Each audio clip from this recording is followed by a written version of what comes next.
পর্যন্ত আমরা বাংলাদেশে বসে কোনো ঠিকানা পাইনি, নাম পাইনি। আমরা চাই প্রতিটি পরিবারের। আসসালামু আলাইকুম রহমতুল্লাহি বারাকাতুহু।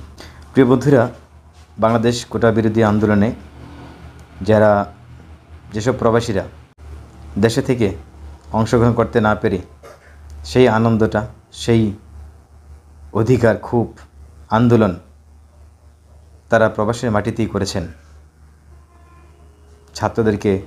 ছাত্রছাত্রীদেরকে সমর্থন দিয়ে, কোটা আন্দোলনকে সমর্থন দিয়ে বিভিন্ন দেশে তারা আন্দোলন করেছেন স্বৈরাচার সরকারের বিরুদ্ধে, যার কারণে তাদেরকে অ্যারেস্ট হতে হয়েছে।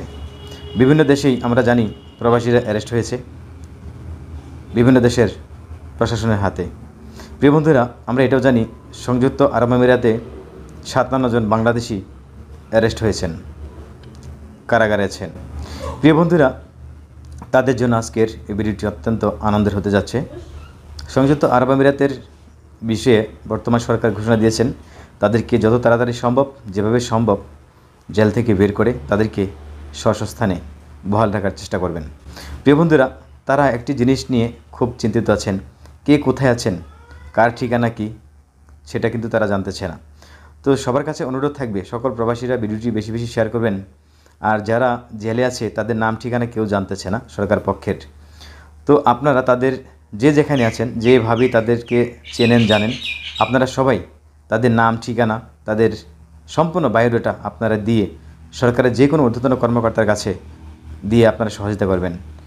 আর আমি একটি ভিডিও শেয়ার করব আপনাদের সাথে, সেখানেও বলা আছে বিস্তারিত, আপনারা সেই ভিডিওটিও দেখে নেবেন। সবার কাছে অনুরোধ থাকবে আবারও ভিডিওটি বেশি বেশি শেয়ার করবেন।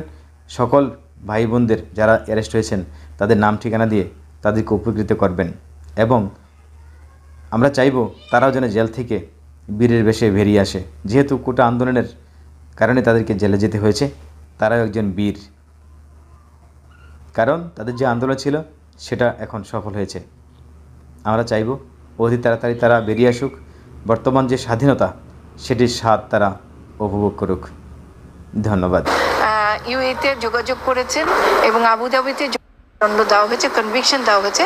এবং আমরা যতটুকু খবর পেয়েছি যে সেখানে আমাদের বাংলাদেশের যে দূতাবাস ছিল, যে অফিসগুলো ছিল, তারা সেভাবে সক্রিয় কোনো ধরনের পদক্ষেপ নেন নাই। আমরা গতকালকে জানতে পারলাম পররাষ্ট্র যে উপদেষ্টা হচ্ছেন উনি বলেছেন যে ওনাদের অফিসও চেষ্টা করছেন এই 57 লোকের ব্যক্তিদের জন্য আইনের সহায়তা দেবার জন্য।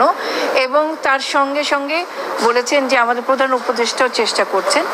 আমরা তার মধ্যে আমরা একটা মানে ইউএতে একজন কনসালটেন্ট আছেন, ওনার নাম অ্যাডভোকেট জাকিয়া আক্তার, উনিও কাজ করছেন এবং উনি অলরেডি ইউএতে যোগাযোগ করেছেন। আমরা সরকারকে যে কোনো ধরনের সাহায্য সহযোগিতা দিতে প্রস্তুত। এবং এই বিষয়ে আমরা চাই যারা মিডিয়াতে আছেন তারা এটাকে ভীষণভাবে প্রচার করেন, কারণ এখন পর্যন্ত আমরা বাংলাদেশে বসে কোনো ঠিকানা পাইনি, নাম পাইনি। আমরা চাই প্রতিটি পরিবারের ব্যক্তিরা এসে আমাদের সঙ্গে দেখা করুক। আমরা